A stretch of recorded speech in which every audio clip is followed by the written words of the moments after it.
फैली ज़ारा और हादी की मंगनी तो हो जाती है, लेकिन कभी भी इनकी शादी नहीं होगी, क्योंकि आलिया बेगम ने अपने दिमाग के अंदर ये बात बिठा दी है कि चलो अगर मंगनी हो भी रही है तो मंगनी हो जाने दें। उसके बाद फिर मैं ज़ारा के सामने कुछ ना कुछ ऐसी बातें रखूंगी, ज़ारा के सामने इमोशनल होंगी और ज़ारा जब मेरी बातों में आएगी और आकर अपने वालिद के सामने जायदाद की डिमांड करेगी। ज़ारा आज भी अगर अपने वालिद के सामने अपने हिस्से की डिमांड करती है कि भाई मुझे अपना हिस्सा चाहिए ना, तो वालिद जो है वो एक मिनट भी नहीं लगाएगा और सब कुछ इसके ऊपर निछावर कर देगा। वालिद जो है ना इसके साथ सच्ची मोहब्बत करता है, अपना सब कुछ कुर्बान करना चाहता है और उसकी यही आखिरी ख्वाहिश भी है कि मेरी जो बेटी है ये मेरे साथ प्यार से बात करना शुरू कर दे और इसके दिल में जो भी नफरत है इसे हमेशा के लिए ख़त्म हो जाए। अब कैसे आलिया बेगम मंगनी तोड़वाने की कोशिश करेगी और नेक्स्ट आने वाली साथ में क्या इंटरेस्टिंग ट्विस्ट पैदा होगा।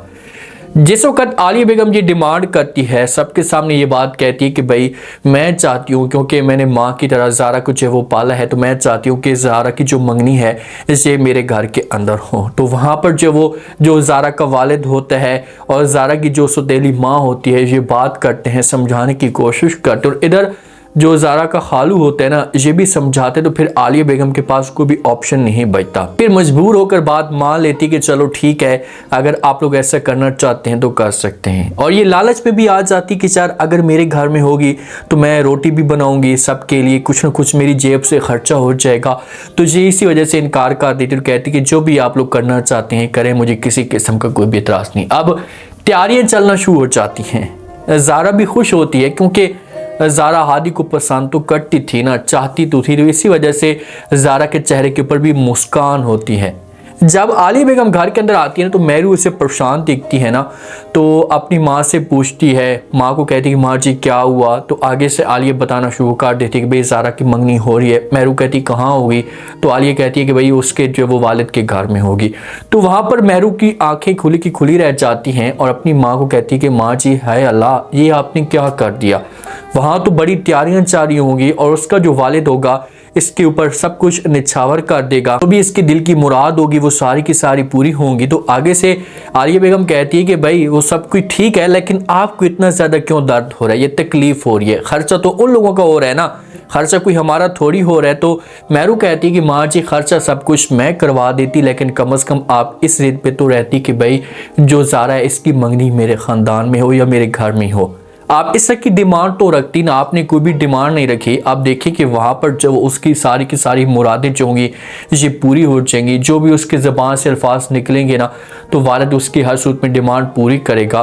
तो जब वो वापस आएगी मंगनी करके तो इसका तौर तरीका सब कुछ चेंज हो जाएगा। असल जो मेहरू बात करना चाहती थी ना, या उसका जो मकसद था वो यही था कि भाई इसका तौर तरीका चेंज हो जाएगा और मुझसे आगे बढ़ जाएगी, कहीं ऐसा ना हो कि मुझसे ज़्यादा महंगी चीज़ें इससे मिल जाएँ।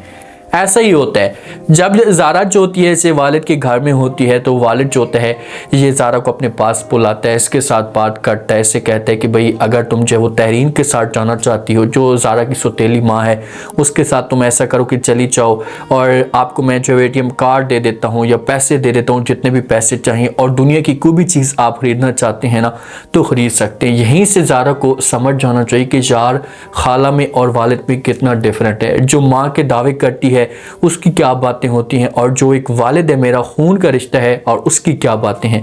ज़ारा वहाँ पर तंज करती अपने वालिद को साफ अल्फाज में इनकार कर देती है। वालिद को कहती है कि पापा जाने अब आपको मेरे बारे में परेशान होने की कोई भी ज़रूरत नहीं है, मेरे बारे में बिल्कुल भी टेंशन ना लें, ये मेरा अपना पर्सनल मामला है, मैं जानूँ मेरा काम जाने, आप इस बात की टेंशन ना लें। जब मैं जाऊँगी या किसी भी चीज़ की मुझे ज़रूरत होगी ना तो मैं खुद चली जाऊँगी और जाकर ले आऊँगी, जब मुझे किसी चीज़ की ज़रूरत ही नहीं है। जहाँ से ज़ारा ये बात कहकर चली जाती। अब ज़ारा ने इस बारे में ज़रा भी नहीं सोचा, थोड़ा सा भी लिहाज नहीं किया कि यार मेरे वालिद के ऊपर मैं जब ये बात कर रही हूँ तो क्या गुस्सेगी। वालिद को बड़ा दुख होता है, तकलीफ़ होती है कि यार खुशी का मौका है, कम से कम खुशी के मौके पे से मेरे साथ इस तरह की बातें तो ना करती। पीछे से जो ज़ारा की माँ होती है ये बातें सुन लेती है और ये आएगी आकर अदील साहब के साथ बात करेगी, इसे बोलेगी कि मैं मानती हूँ बच्ची है, इसने जो कुछ भी कहा ये गलत कहा है, तो ऐसा ये सब कुछ सेट होना शुरू हो जाएगी, जो अपने आप को ये ठीक कर लेगी। अब जो हादी की माँ होती है ना, ये ज़ारा को समझाती है। ज़ारा को कहती है कि देखिए कि खुदा ऐसा चाहता था कि तुम्हें इस बात का एहसास हो कि तुम्हारा जो वालिद है तुम्हारे साथ कितनी मोहब्बत करता है, क्योंकि अब मौका ही ऐसा आ पड़ा है, इस घर के अंदर ही तुम्हारी मंगनी हो रही है तुम्हारे वालिद के सामने। तो आप खुद इस बारे में सोचें, ये इस बारे में अंदाज़ा लगाएं कि तुम्हारा जो वालिद है तुम्हारे साथ कितनी मोहब्बत करता है, उसने अपनी जान तक कुर्बान कर दी आपकी खातिर। तो प्लीज़ आप अपने वालिद के बारे में सोचें, आप थोड़ा सा एहसास रखें कि वो क्या चाहता है, उसके दिल की ख्वाहिश क्या है। सारे के सारे ज़ारा को समझा रहे हैं, सारे के सारे ज़ारा के साथ बात कर रहे हैं, लेकिन ज़ारा जो है ना, ये अभी भी अपनी हैसियत पे कहम और दैम है और ये किसी किस्म की कोई बात ही नहीं करना चाहती। इसी जहाँ पर हादी की माँ को भी इनकार कर देगी, आंटी को बोलेगी कि अगर मेरे साथ ये सच्ची मोहब्बत करता ना, बस ये इस जिद पे है कि भाई इससे मेरी परवरिश क्यों नहीं की, खाला के घर में मेरी परवरिश क्यों है। ये अब पूरी स्टोरी या डिटेल नहीं जानना चाहती कि भाई इसके पीछे क्या घपले हुए हैं या किसने जो वो गलत रोल अदा करने की कोशिश की है। ज़ारा को इस बात की टेंशन नहीं है, जो सामने का मंजर बयान हो रहा है ना, ज़ारा को बस वही नज़र आ रहा है कि भाई मेरे वालिद ने मेरे साथ गलत किया, जिसकी वजह से मैं जलील और रुसवा हुई हूँ। अब जैसी ज़ारा घर के अंदर जाएगी ना अपनी खाला के घर में, तो वहाँ पर जो ना खाला इसका माइंड चेंज करने की ज़रूर कोशिश करेगी। स्टेज सजा दिया जाता है, हादी को और ज़ारा को बिठा दिया जाता है, दोनों बहुत प्यारे लग रहे होते हैं।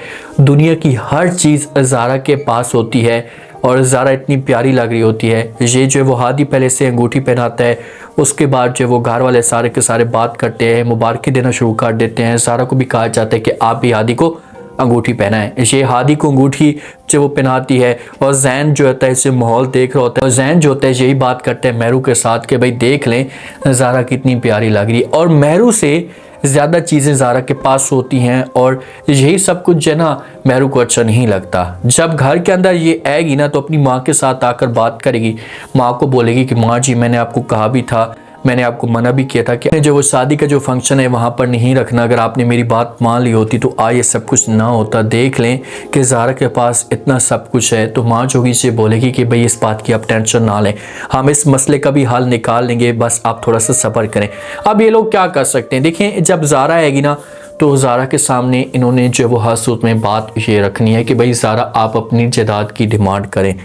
इसने ये फैसला क्यों है आलिया बेगम ने कि भाई ये शादी जो है ना, मंगनी तो चलो मजबूरी में हो रही है, हर बार जो है वो अब आ चुकी है, अगर मैं यहाँ पर बीच में कोई टांग अड़ाने की कोशिश करती हूँ तो सारे के सारे जो होंगे ये मेरे सामने सवाल करना शुरू कर देंगे। तो ये मजबूर होकर चुप हो जाती है, लेकिन ये ऐसी नफरतें फैलाने की कोशिश करेगी कि ज़ारा जोगी से हादी से तंग भी हो सकती है। लेकिन इस बात का नहीं पता आलिया बेगम को कि जब ये सब कुछ करने की कोशिश करेगी तो एन उसी दौरान ही इसका जवाल जोगे से शुरू हो जाएगा। यही ज़ारा होगी, ये आलिया के साथ इतनी नफरत करना शुरू कर देगी जब इसके सामने सब कुछ सच खुलकर आएगा कि भाई ये सारी जो गेम है या इस पूरे ख़ानदान को बर्बाद करने वाला कोई और नहीं, ना ही मेरा वालिद है, ना ही मेरी जो वो चाची आंटी हैं, सब कुछ जो वो खाला ने करवाया। तो फिर आप अंदाज़ा लगाएं कि ये खाला के साथ कितनी नफरत जो वो करेगी। तो इसलिए बेहतर ये होगा कि खाला को एहसास होना चाहिए इस मामले पे कि यार मैं जो कुछ कर रही हूँ ये गलत कर रही हूँ, और अपनी बेटी के ऊपर तवज्जो दे। ये तवज्जो किसी और तरफ दे रही है और इसकी जो बेटी है ये पीछे से ऐसी घटिया हरकतें कर रही है। जैन से ये मुकम्मल तौर पर तंग हो चुकी है, जैन के साथ तो ये रहना भी नहीं चाहती, मजबूरी है, माँ ने जो है उसे रोका हुआ है, वरना ये कब का बच्चा भी ज़ाय करवा चुकी होती और ये जैन से तलाक भी ले चुकी होती। हाँ, ये सलमान के साथ राब्ते में है, जब इसके सामने सब कुछ नजर आना शुरू हो जाएगा या सब कुछ ऐसे लगना शुरू हो जाएगा कि बस बहुत हो गया, मस्जिद में सब कुछ बर्दाश्त नहीं कर सकती, तो ये मजबूर होकर फिर जैन से तलाक भी लेगी, क्योंकि इसके पास सारे जो ऑप्शन होंगे इससे हमेशा के लिए ख़त्म हो जाएंगे। अब देखते हैं कि नेक्स्ट एपिसोड के अंदर क्या इंटरेस्टिंग ट्विस्ट पैदा होता है और कैसे जो वो ये ज़ारा और हादी की मंगनी तोड़वाने की कोशिश करती है। उम्मीद है आज का रिव्यू, आज के टीजर आप लोगों को पसंद आया होगा। आपने कमेंट सेक्शन में लास्ट में बताना आपको क्या लगता है, क्या नेक्स्ट आने वाले के साथ में खाला ये सदमा बर्दाश्त कर पाएगी, है तो सदमा ना, और मेहरू जो होगी ये अपनी माँ का कैसे माइंड ख़राब करने की कोशिश करेगी। लास्ट में फीडबैक दें।